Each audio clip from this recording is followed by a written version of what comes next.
नमस्कार दोस्तों, हम फिर से लेकर आ चुके हैं आप लोगों के लिए सुबह की सभी ताजा और बड़ी खबरें। फटाफट अंदाज में एक एक कर बताएंगे आपको आज देश और दुनिया से क्या बड़ी खबरें निकलकर सामने आ रही हैं। लेकिन उससे पहले दोस्तों एक नजर डाल लेंगे सुर्खियों पर। प्रधानमंत्री नरेंद्र मोदी के ऊपर गरजे राहुल गांधी, बोले देश को पूरी तरीके से बर्बाद कर छोड़ेगी बीजेपी। इसके बारे में आपको बताएंगे। वहीं पर दोस्तों प्रॉफिट मोहम्मद के मामले में जी अबू आजमी का मोदी सरकार पर बड़ा हमला। बोले प्रॉफिट मोहम्मद की जिस तरीके से बेदबी की गई और उसके बाद नुपुर शर्मा को बचाया गया, ये बीजेपी वालों का लोकतंत्र है जी। कानून को अपने हाथ में ले रहा है, लोकतंत्र खत्म किया जा रहा है। इसके बारे में आपको बताएंगे। वहीं पर योगी आदित्यनाथ के ऊपर दोस्तों भड़के अखिलेश यादव, बोले फिलहाल लोगों के घर पर बुलडोजर चलाना कोई कानून के दायरे में नहीं है जी। इसके बारे में आपको बताएंगे कैसे नुपुर शर्मा पर भी निकाली भड़ास। वहीं पर दोस्तों ममता बनर्जी ने खेल दिया दावा, इस बार राष्ट्रपति होगा विपक्ष का, तभी बीजेपी की अकल आएगी ठिकाने जी। इसके बारे में आपको बताएंगे। वहीं पर शरद पवार दोस्तों हो सकते हैं जी, आपको बता दे जो है राष्ट्रपति चुनाव के एक उम्मीदवार जी। दरअसल विपक्ष जो है वो शरद पवार को बनाना चाहता है राष्ट्रपति। इसके बारे में आपको बताएंगे। वहीं पर अगली बड़ी खबर में हम आपको बताएंगे दोस्तों जी, सारा विपक्ष हुआ एकजुट। आरजेडी नेता तेजस्वी यादव बोले फिलहाल बीजेपी देश में हिंसा और माहौल बिगाड़ने का काम कर रही है, नुपुर शर्मा जैसे लोगों का सपोर्ट कर। वहीं पर दोस्तों बुरी फंस गई शाहजहांपुर की पुलिस। दरअसल आपको बता दोस्तों योगी आदित्यनाथ की पुलिस ने जिस तरीके से जिस बेरहमी से दोस्तों मुसलमानों को पीटा है, वो वीडियो अब सोशल मीडिया पर लगातार वायरल हो रहा है जी। अब पुलिस के ऊपर कार्रवाई की मांग हो रही है। इसके बारे में आपको बताएंगे कैसे पुलिस का ये जो बर्बरता का वीडियो है ये सोशल मीडिया पर पोस्ट करना भारी पड़ गया बीजेपी नेता को। वहीं पर अगली बिग ब्रेकिंग में हम आपको बताएंगे दोस्तों ममता बनर्जी का मोदी सरकार पर बड़ा हमला। बोले फिलहाल देश में आज एकजुटता की जरूरत है, बीजेपी को हराना है तो विपक्ष को एकजुट होना ही पड़ेगा। इसके बारे में भी आपको बताएंगे। वहीं पर दोस्तों प्रॉफिट मोहम्मद की बेदबी वाला मामला लगातार बढ़ता चला जा रहा है दोस्तों, मामला थमने का नाम नहीं ले रहा। इसके बारे में भी आपको बताएंगे। तो सारी खबरें दोस्तों फटाफट अंदाज में एक एक कर देंगे। फिलहाल खैर चलिए बढ़ते हैं सबसे पहली और सबसे बड़ी खबर की ओर। दरअसल दोस्तों आपको बता दें एक बार फिर से भारतीय जनता पार्टी के ऊपर गरजे राहुल गांधी, निकाल डाली अपनी सारी भड़ास। दरअसल दोस्तों आपको बता दें प्रॉफिट मोहम्मद की बेदबी के बाद अब राहुल गांधी चर्चा में आ गए। आपको बता दोस्तों प्रॉफिट मोहम्मद के मामले को दबाया जा रहा है और जानबूझकर राहुल गांधी के ईडी वाले मामले को उछाला जा रहा है। आप सभी जानते हैं दोस्तों कि राहुल गांधी के ऊपर ईडी की कार्रवाई महज एक जुमले से ज्यादा और कुछ नहीं हो सकती है। आप समझिए राहुल गांधी का मामला इसलिए उलझाया जा रहा है ताकि जो प्रॉफिट मोहम्मद की जो बेदबी थी दोस्तों उसको लोग भूल जाएं। ठीक है, इसलिए यह मामला उलझाया जा रहा है, ठीक है। लेकिन दोस्तों एक और बात है, जो राहुल गांधी को बीजेपी ने हीरो तो बना दिया है, लेकिन अब बीजेपी के ऊपर ही राहुल गांधी फट पड़े हैं। क्योंकि राहुल गांधी दोस्तों इस वक्त बीजेपी के ऊपर अब भारी पड़ रहा है, क्योंकि जगह जगह राहुल गांधी की चर्चा हो रही है। और यकीन मानिए बीजेपी ने अपने ही पैरों पर कुल्हाड़ी मार ली है। राहुल गांधी को एक मजबूत नेता बना दिया है, यह समझ लीजिए कि एक हीरो बना दिया है। और राहुल गांधी ने भड़ास निकालते हुए कहा कि आज सेना के लोगों की 4 साल की भर्ती क्या मजाक चल रहा है। आप समझिए दोस्तों सरकार एक नया जुमला लेकर आई है कि 4 साल तक सेना में रहेंगे नौजवान। जिसके बाद दोस्तों लोगों ने जमकर सोशल मीडिया पर मोदी सरकार को घेरा। राहुल गांधी ने ट्वीट किया कि सेना के साथ इस तरीके का भद्दा मजाक करना बंद करे बीजेपी की सरकार। जी हां, सेना के साथ भेदभाव क्यों किया जा रहा है। राहुल गांधी ने कहा कि सेना के लोगों के साथ इस तरीके का व्यवहार बर्दाश्त नहीं किया जाएगा। आपको बताता चलूं दोस्तों राहुल गांधी एक ऐसे नेता है जो बीजेपी को अक्सर ही घेरते रहते हैं। सवाल यह भी है कि राहुल गांधी सच्चाई की आवाज उठाते हैं। आप समझिए बीजेपी के नेता बाकायदा मुस्लिमों के धर्म पर सवाल उठाते हैं और उनके पैगंबर मोहम्मद साहब पर गलत टिप्पणियां करते हैं, लेकिन बीजेपी उन्हें पार्टी से निकालकर हाथ धोकर बैठ जाती है और कहती है बस हमने तो कर दी कार्रवाई, अब जेल तो नहीं भेजेंगे। जी हाँ, ये चाहे बीजेपी कहे ना कहे समझ में यही आता है। अब राहुल गांधी की बातों से दोस्तों बीजेपी को डर लगने लगा है। यही कारण है जो प्रॉफिट मोहम्मद के मामले को दबाने के लिए राहुल गांधी के मामले को और भी उछाला जा रहा है।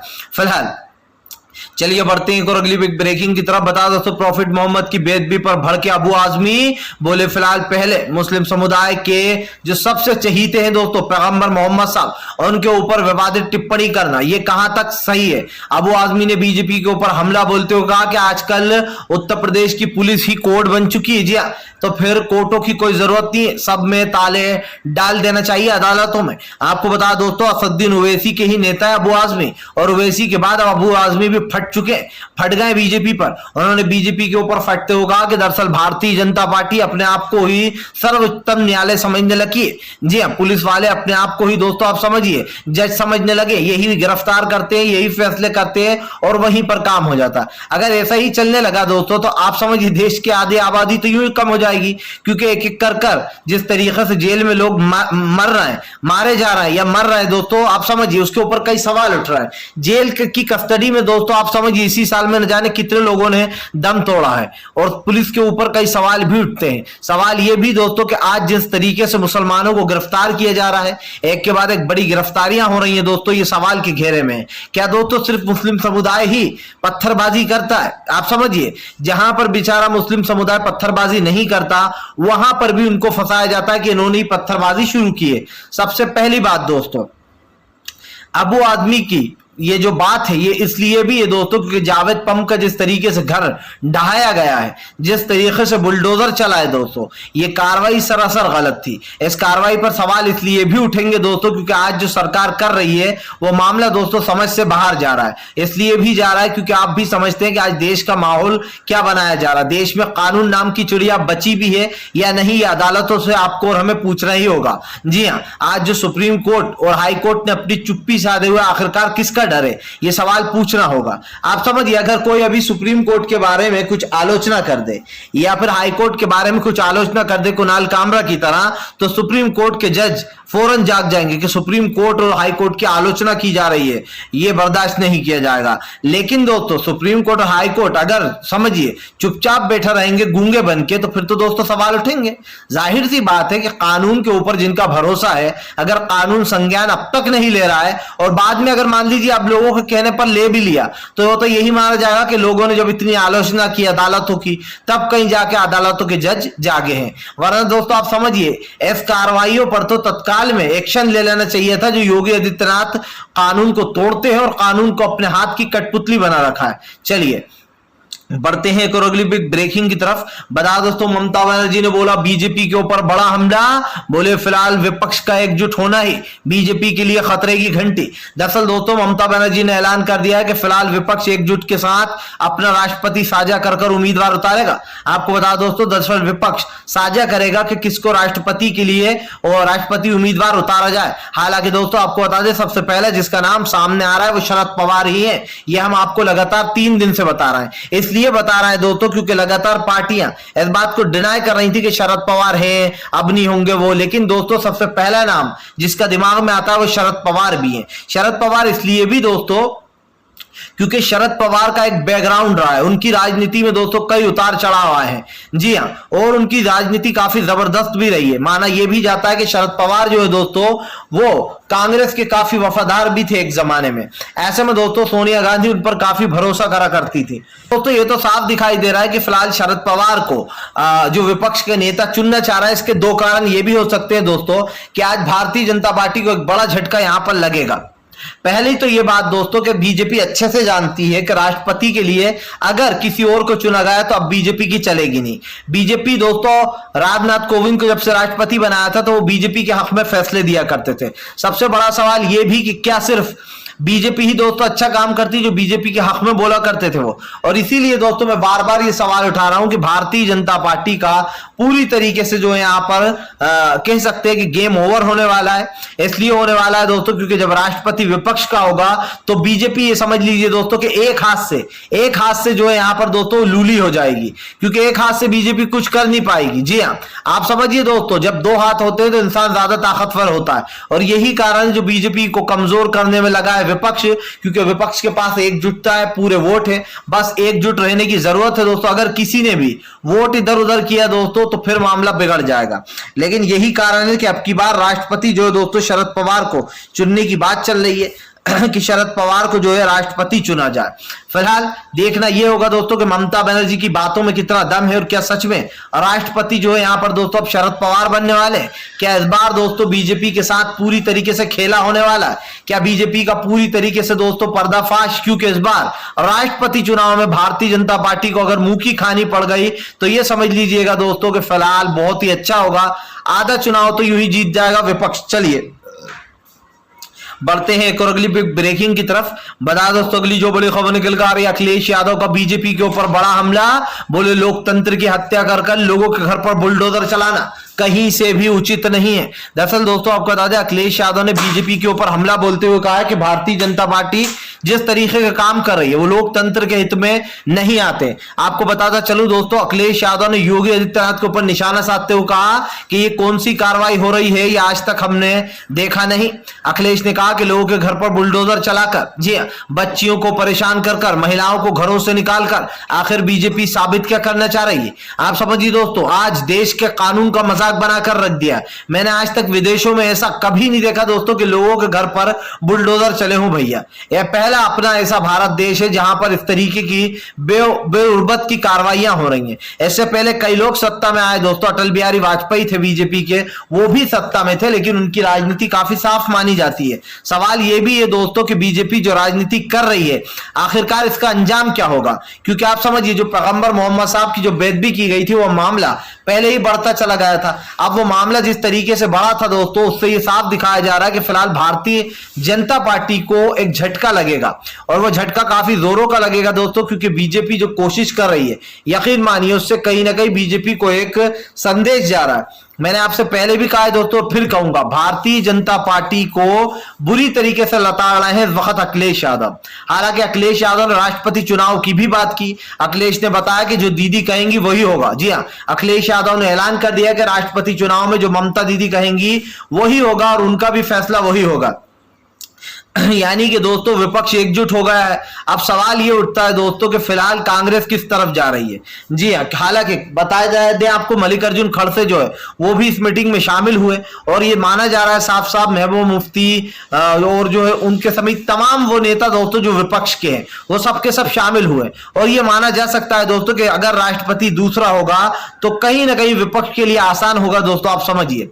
और यही कारण है जो भारतीय जनता पार्टी को राष्ट्रपति जैसे ही बदला दोस्तों, बीजेपी की सत्ता बदलने में ज्यादा टाइम नहीं लगेगा, यकीन मानिए, क्योंकि चुनाव आयोग के फैसले जो है वो भी राष्ट्रपति तक जाते हैं, और वो फैसले भी राष्ट्रपति ले सकता है, बड़े फैसले अगर लेना चाहे तो। यानी कि बीजेपी की एक नहीं चलेगी पूरी तरीके से दोस्तों, आप समझ सकते हैं बीजेपी का गेम ही ओवर हो जाएगा। चलिए बढ़ते हैं एक और अगली बिग ब्रेकिंग की तरफ। बता दोस्तों, प्रॉफिट मोहम्मद की बेदबी को लेकर दोस्तों आपको बता दें नहीं थम रहा है, जी हां दोस्तों, विवाद। दरअसल दोस्तों आपको बता दें, प्रॉफिट मोहम्मद की बेदबी को लेकर एक बार फिर से असदुद्दीन ओवैसी ने बीजेपी पर निशाना साध दिया। ओवैसी का कहना कि बीजेपी के नेता जहरीले बोल बोलते, वो दूसरे के धर्म पर उंगलियां उठाते और धर्म को बदनाम करने का काम भी करते। आपको बताता चलूं दोस्तों, जिस तरीके से पैगंबर मोहम्मद साहब की बेदबी की गई थी, इसको लेकर भारतीय जनता पार्टी घिरती चली जा रही है। हमने आपको पहले भी बताया था दोस्तों कि बीजेपी के ऊपर कई गंभीर सवाल खड़े हुए, इसलिए भी ये सवाल खड़े हुए दोस्तों कि आज जो बीजेपी राजनीति कर रही है, इस राजनीति का दोस्तों हासिल क्या है। आप समझिए, कुछ नहीं है। इसलिए कुछ नहीं है क्योंकि बीजेपी ये कितनी ही कोशिश कर ले बताने की कि वो जनता के हित में काम कर रही है, लेकिन दोस्तों अगर आप देखेंगे तो दरअसल जनता के हित में कुछ भी काम नहीं हो रहा है। भारतीय जनता पार्टी को एक बड़ा झटका लग रहा है, और वो बड़ा झटका ये है दोस्तों कि बीजेपी का गेम जो है वो अब ओवर हो चुका है। बीजेपी पूरी तरीके से खल्लास हो चुकी है। देश में आज जो व्यवस्था बना रखी हिंदू मुसलमान की, मंदिर मस्जिद की, एक जो विवाद चल रहा है दोस्तों, दूसरा थमने का नाम नहीं ले रहा है। पहले मंदिर मस्जिद आया, और उसके बाद प्रॉफिट मोहम्मद की बेदबी आई, और उसके बाद पूरे देश में एक अलग ही माहौल बन गया। आपको क्या लगता है दोस्तों, क्या मुसलमान डर रहे हैं? नहीं डर रहे वो तो। अगर बीजेपी से वो डरते दोस्तों तो आप समझिए ना ही बरेली में, करबला में वो जनसैलाब उमड़ता 20 लाख मुसलमानों का, ना ही जो है दोस्तों योगी आदित्यनाथ की कार्रवाई के बावजूद भी लोग समझिए सड़कों पर उतरते। कोई ने, अब दोस्तों बीजेपी से ऐसा लग रहा है मुसलमानों ने डरना ही छोड़ दिया है, जो कार्रवाई करना है करो, आप समझिए। क्योंकि अगर एक विशेष धर्म को टारगेट किया जाएगा, लगातार उसको नीचे दिखाने की कोशिश की जाएगी, या देश से निकाले जाने की बात की जाएगी दोस्तों, तो इस देश का मुसलमान सड़कों पर ही दिखाई देगा आपको। जाहिर सी बात है, हमारे देश का भाईचारा बहुत मशहूर है, हिंदू मुस्लिम सिख ईसाई सब है भाई भाई। ये बात सिर्फ कहने की नहीं है, इस बात को आपको समझना चाहिए, इस बात को दोस्तों बीजेपी को सोचना चाहिए कि देश का माहौल बिगाड़कर बीजेपी अपना ही नुकसान कर रही है। आज भले ही कुछ लोग आप समझिए दोस्तों हिंदुत्व के नाम पर वोट दे देते हो कि नहीं यार ये तो हिंदू के रखवाले हैं, लेकिन दोस्तों कल यही लोग जब आप समझिए जब गरीबी टूटेगी दिमाग पर, जब भूखमरी बढ़ जाएगी, देश में ना एलपीजी होगा, ना पेट्रोल होगा, ना डीजल होगा, तब यही लोग दोस्तों मोदी सरकार को आप समझिए बुरा भला बोलेंगे, कोसेंगे इस सरकार को। और वो दिन भी जल्दी ही आएगा और वो मैं आपको दिखाऊंगा दोस्तों कि देखिए मैंने कहा था उस वीडियो में और आज वो हो रहा है। फिलहाल खैर चलिए हम बढ़ते हैं दोस्तों एक और अगली बिग ब्रेकिंग की तरफ। बता दोस्तों अगली जो बड़ी खबर निकल कर आ रही है आपको बता दोस्तों कांग्रेस का हल्ला बोल, पूरी सड़कों पर उतरी कांग्रेस। दरअसल दोस्तों आपको बता दें इन दिनों कांग्रेस एक अलग ही रूप में नजर आ रही है। जो कांग्रेस दोस्तों लगातार गायब हो गई थी, अब वो कांग्रेस सड़कों पर दिखना शुरू हो गई। आपको बता दोस्तों बीजेपी ने कहीं ना कहीं कांग्रेस का फायदा करा दिया, क्योंकि दोस्तों इस वक्त हम आप समझिए सब लोग सोचते थे कि वो पहले वाली कांग्रेस कहां है जो सड़कों पर रहा करती थी। दोस्तों आज वो कांग्रेस वापस आ चुकी जो सड़कों पर उतरा करती थी। और यकीन मानिए दोस्तों ये जो मामला दिखाया जा रहा है ये हर न्यूज चैनल कवर कर रहा है और हर टीवी पर ये जा रहा है और हर टीवी के जरिए से दोस्तों माध्यम से सारी की सारी जनता इसको देख रही है। आप समझिए दोस्तों राहुल गांधी ने एक मुहिम छेड़ दी है। आज पूरी जो कांग्रेस को यह कहा जा रहा था कि टूट रही है, वो कांग्रेस दोस्तों एकजुटता के साथ सड़कों पर उतरी है। सचिन पायलट, अशोक गहलोत, जी है दोस्तों आप समझिए जितने भी मुख्यमंत्री है जितने राज्यों के वो सब के सब एकजुट हो गए, चाहे रणदीप सुरजेवाला हो, चाहे पवन खेड़ा हो दोस्तों, चाहे बीवी श्रीनिवास हो या फिर भूपेश बघेल हो, या फिर दोस्तों आप समझिए जितने भी और लोग हैं, जितनी पार्टी के कार्यकर्ता हैं वो सब के सब भिड़ गए और जेल भरो आंदोलन एक तरीके से चल रहा है। लेकिन आज जिस तरीके से हुआ है उसने लोकतंत्र को हिलाकर रख दिया है। क्या आपको पता है दोस्तों आज बाकायदा पुलिस कांग्रेस के राहुल गांधी से उधर ईडी की पूछताछ चल रही थी और इधर बाकायदा पुलिस जो है दोस्तों वो कांग्रेस के कार्यालय में यानी कि कांग्रेस के ऑफिस में घुसकर तोड़फोड़ करती है, वहां पर नेताओं को पीटती है, उनको धक्का मुक्की करती है उनके साथ। क्या दोस्तों ये लोकतंत्र का चीरहरण नहीं है? आप समझिए इससे पहले भी विपक्ष में भैया हुआ करते थे लोग, कांग्रेस सत्ता में रही इतने साल लेकिन उसने कभी भी बीजेपी के नेताओं के साथ इस तरीके की बर्बरता नहीं की। खास कर आप समझिए आज जो ईडी का दुरुपयोग किया जा रहा है, पहले भी ईडी के केस हुआ करते थे लेकिन दोस्तों इस तरीके से विपक्ष को परेशान नहीं किया जाता था, बार बार विपक्ष को निशाना नहीं बनाया जाता था। अगर किसी ने गलत किया होता था तभी उस पर कार्रवाई होती थी। आपको याद होगा कि एक बार गृह मंत्री अमित शाह जिनको दोस्तों गिरफ्तार किया करवाया था, किसने दोस्तों करवाया था? सुब्रमण्यम स्वामी ने। और आज सुब्रमण्यम स्वामी बोला हूं दोस्तों कि उनको जो यहां पर गिरफ्तार कराया था कांग्रेस ने। और कांग्रेस की दोस्तों गिरफ्तार करने के बाद आप समझिए उन्होंने कहीं ना कहीं दोस्तों कांग्रेस ने जो कार्रवाई थी उसमें हस्तक्षेप नहीं किया था। लेकिन आप समझिए जिस तरीके की कार्रवाई आज बीजेपी कर रही है उसके ऊपर सवाल उठ रहे हैं। इसलिए भी उठ रहा है दोस्तों क्योंकि पी चिदम्बरम ने ही अमित शाह को जेल भेजाया था। और पी चिदम्बरम के साथ क्या हुआ अभी आपने देखा, उनकी पसली में फ्रैक्चर हुआ है। पी चिदम्बरम को बकायदा पुलिस वालों ने धक्के मारे, पी चिदम्बरम के साथ बदतमीजी की, वो लुंगी वाले सुन इस तरीके की भाषा का यूज किया। और आप समझ लीजिए किस तरीके के जो यहाँ पर खुली छूट दी गई है पुलिस को, जो वो बर्बरता पर उतर आई है। चलिए बढ़ते हैं एक और अगली बिग ब्रेकिंग की तरफ। बता दोस्तों अगली जो बड़ी खबर निकल कर आ रही है आपको बता दोस्तों खाड़ी देशों का बड़ा ऐलान। जो दोस्तों आपको बता दे जितने भी आरएसएस के हिंदू संगठन के लोग हैं विदेशों में, कुवैत वगैरह में, वहां से उनको दोस्तों दौड़ाया जा रहा है। दरअसल दोस्तों आपको बता दें कुवैत ने अपना एक्शन शुरू कर दिया। आपको बता दें पैगंबर मोहम्मद साहब की विवादित टिप्पणी के बाद कुवैत ने वहां से हिंदुत्व के लोगों को निकालना शुरू कर दिया। और दोस्तों इससे सबसे बड़ा असर पड़ रहा है आरएसएस के लोगों को। दरअसल जो फंड आता है, जो पैसा वैसा मिलता है, वो सब कुछ दोस्तों दूसरे देशों से ही भेजा जाता है। और ऐसे में दोस्तों अब आरएसएस को एक बड़ा झटका लगता है वो यहां पर नजर आ रहा है। आपको बता दें लगातार प्रॉफिट मोहम्मद का जो मामला है वो बढ़ता चला जा रहा है। हालांकि इसको शांत करने की कोशिश जरूर की जा रही है लेकिन यह मामला दोस्तों अभी भी उतना ही गर्म है। आप समझिए नुपुर शर्मा की अब तक कोई गिरफ्तारी नहीं हुई और गिरफ्तारी दोस्तों ना होने का मतलब ही है कि भारतीय जनता पार्टी वही कर रही है जो वो करना चाहती है। यानी कि दोस्तों नुपुर शर्मा को ना ही जेल भेजा जाएगा, ना ही उसके ऊपर आप समझिए कोई कार्रवाई होगी। क्योंकि मैंने एक वीडियो देखा, बाकायदा कुछ हिंदू संगठन के लोग एकजुट हो गए, बोले अगर नुपुर को कुछ भी हुआ तो तुम लोग झेल नहीं पाओगे 100 करोड़ हिंदुओं को। अब आप समझिए दोस्तों इस तरीके की धमकियां दी जा रही हैं। और किस द्वारा दोस्तों? बजरंग दल के लोगों द्वारा। जी है, ये वही लोग हैं दोस्तों जो आतंक पसारने का काम करते हैं, बजरंग दल, आरएसएस और वीएचपी के नेता। चलिए फिलहाल अगर आपको हमारा वीडियो अच्छा लगे तो इसको लाइक करें, चैनल पे पहली बार आए तो सब्सक्राइब करें, अगर हमारे घंटी जरूर दबा दें।